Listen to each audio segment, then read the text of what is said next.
আজ আমি জেমস ক্লিয়ারের লেখা বেস্ট সেলিং বই অ্যাটমিক হ্যাবিটস থেকে তোমাকে বলবো যে কেন আমরা জাঙ্ক ফুড অর্থাৎ অস্বাস্থ্যকর খাবারগুলোর প্রতি আসক্ত হয়ে পড়ি। 1940 সালে নিকো টিনবার্জেন নামে একজন Dutch scientist super normal stimuli discover করার জন্য নোবেল প্রাইজ পান। তো কি এই সুপার নর্মাল স্টিমুলাই? এর পিছনে একটা ছোট্ট কাহিনী রয়েছে। টিনবার্জেন লক্ষ্য করেন যে হাঁসের বাসা থেকে কোনো কারণে যখন কোনো ডিম গড়িয়ে বাইরে বেরিয়ে এসে কাছাকাছি কোনো ঘাসের উপর চলে আসে, তখন সেই হাঁসটা নিজের ঘাড় আর চঞ্চুর সাহায্যে সেই ডিমটাকে ঠেলে ঠেলে আবার নিজের জায়গায় নিয়ে যায়।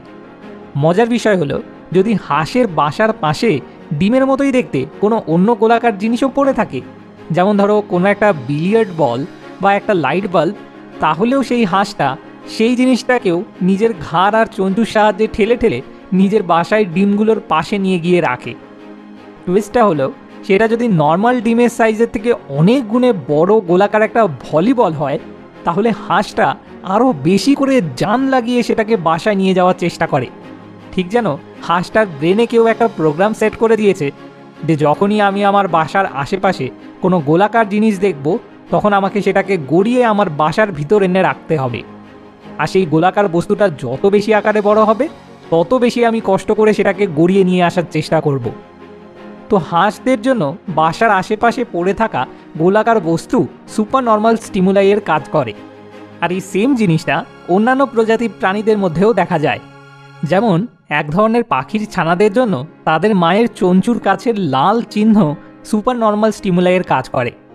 একটা কাঠের নকল পাখির চঞ্চুতে যদি একটার বদলে 3টে বড় বড় লাল ডট দিয়ে সেটাকে সেই পাখির ছানাগুলোর সামনে নিয়ে যাওয়া হয়, তাহলে সেই ছানাগুলো সেটা দেখে খুশিতে পাগলের মতো আনন্দ করতে শুরু করে। তো এই সুপার নর্মাল স্টিমুলাই হলো এক ধরনের হাইটেন্ড ভার্সন অফ রিয়েলিটি, যেমন একটা ডিম যেটা ভলিবলের সাইজের, বা একটা কাঠের নকল পাখির চঞ্চু যেটাতে একটার বদলে 3টে বড় বড় লাল ডট। আর এগুলো ব্রেনের মধ্যে নর্মালের থেকে অনেক বেশি রেসপন্স ট্রিগার করে। আমরা মানুষরাও কিন্তু একই দলে, যে কারণেই জাঙ্ক ফুড আমাদের জন্য ক্ষতিকর জানা সত্ত্বেও আমরা পাগলের মতো সেগুলোর জন্য ক্রেভ করতে থাকি। কারণ হাজার হাজার বছর ধরে মানুষ যখন জঙ্গলে শিকার করে খাবার খেয়ে কাটাতো, তখন সুইগি জোম্যাটোতে অর্ডার করলেই ঘরে খাবার চলে আসতো না। ফলে যে খাবারগুলো তখন রেয়ার এবং ক্যালোরি রিচ ছিল, মানে যেমন সল্ট, সুগার বা ফ্যাট জাতীয় খাবার, সেগুলোর প্রতি আমাদের ব্রেন জেনেটিক্যালি অ্যাডিক্টেড হয়ে পড়ার জন্য প্রোগ্রাম হয়ে গেছে। যখন পরের খাবার কখন জুটবে সেটা অনিশ্চিত, তখন যত বেশি সম্ভব ক্যালোরি রিচ খাবার বেশি বেশি করে খেয়ে নেওয়াটাই সারভাইভালের জন্য আবশ্যক ছিল। কিন্তু আজ সেই পরিস্থিতিটা বদলালেও আমাদের ব্রেনের রিওয়ার্ড সিস্টেম এখনও বদলায়নি। আর ফুড ইন্ডাস্ট্রিগুলো আমাদের ব্রেনের এই প্রাগৈতিহাসিক দুর্বলতাটাকেই এক্সপ্লয়েট করে জাঙ্ক ফুডগুলোর প্রতি আমাদের অ্যাডিক্ট করে তুলছে। সেই খাবারগুলোকে কৃত্রিমভাবে আরও আকর্ষণীয় করে তুলে।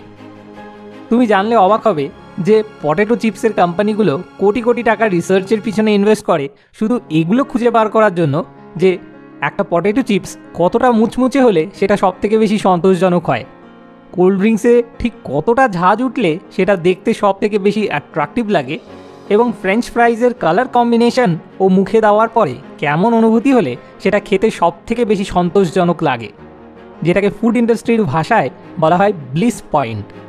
অর্থাৎ কী করে এই খাবারগুলোকে আমাদের জন্য সুপার নর্মাল স্টিমুলাই করে তোলা যায়।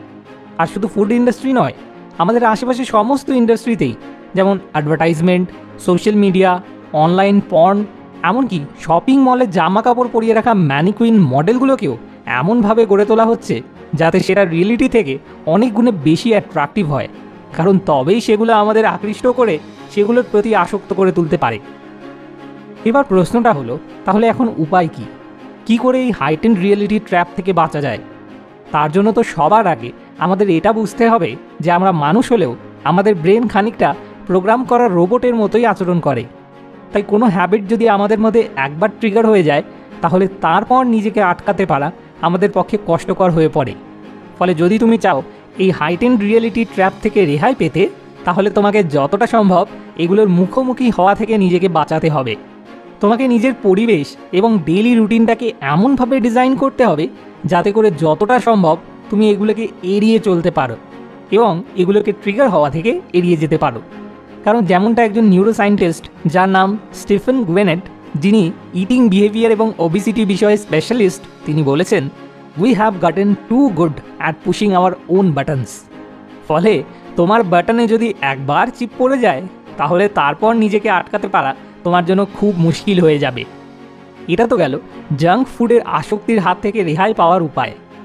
কিন্তু যদি ধরো তুমি আত্মনিয়ন্ত্রণ অর্থাৎ সেলফ কন্ট্রোল পাওয়ার বাড়াতে চাইছো, তাহলে তার জন্য চালাকি করে তুমি কি করতে পারো সেটা জানতে হলে তোমাকে এই ভিডিওটা দেখতে হবে।